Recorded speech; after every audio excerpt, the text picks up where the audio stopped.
Today's Japanese...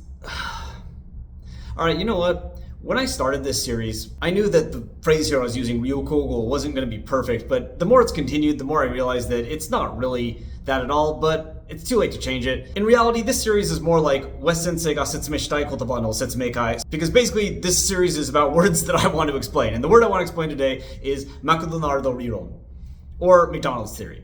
For native English speakers, or at least for me as a native English speaker, the McDonald's theory I'm familiar with is one that comes from the 1999 book The Lexus and the Olive Tree, which was written by Thomas Friedman.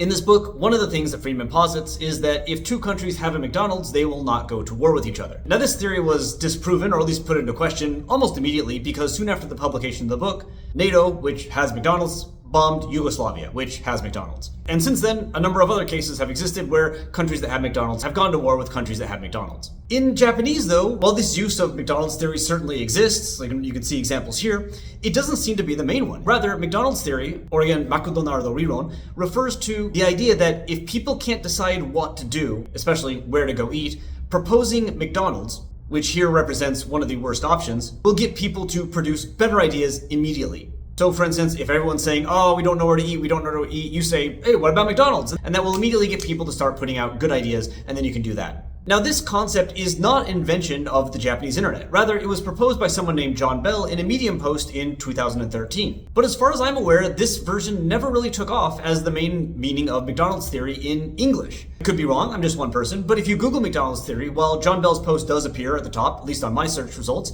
the rest are all related to Freeman, or one by Nate Silver, who we can of course just ignore. And if you look at McDonald's theory in English on Google Trends, you can see that interest is increasing, but I'm guessing that's because recently a country with McDonald's invaded a country that has McDonald's, bringing the theory into popular discussion again. Looking at Twitter on English as well, the vast majority of results are related to Friedman's theory, rather than Bell's. Certainly able to find some which relate to Bell's, but I was also able to find some which don't relate to either at about the same amount, Friedman being the dominant one by far. In contrast though, if you search for McDonald's理論in Japanese, the vast majority are instead based on Bell's definition. When people are talking about fighting a bad idea, the worst idea they could think of, yes, this theory is disrespectful to McDonald's, to get people to produce a better idea. And as the various descriptions on the many websites in Japanese that have covered this idea note, it doesn't have to be related to food. For instance, in this post here, the person is not talking about going to eat at all, but noting how they were brave enough to produce a bad idea in order to get a productive dialogue going, and that seems to have happened, evidencing the theory's validity. Although some people, like this person here, note that there is a risk here because if you say, let's go to McDonald's, or put out, again, what is in context a bad idea, people might say, oh yeah, that's a great idea, and then you're stuck with that. As for how long Japanese people have been using this meaning, the answer is actually almost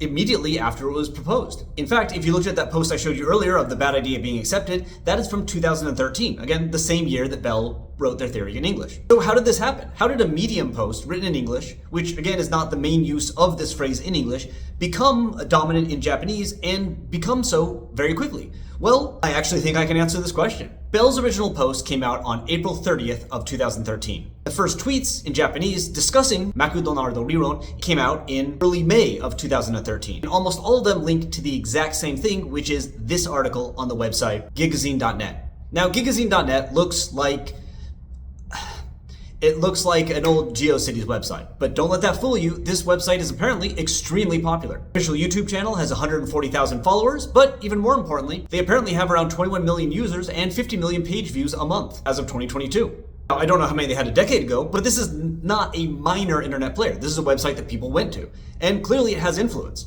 While the early uses of this term on Twitter do link to a few other articles, all of them come out after the Gigazine one, and many copy the text directly. So really, this is a pretty simple video, it's a pretty simple term, but I want to talk about it because personally I find this fascinating. Two English phrases, both called McDonald's theory, come out of nowhere.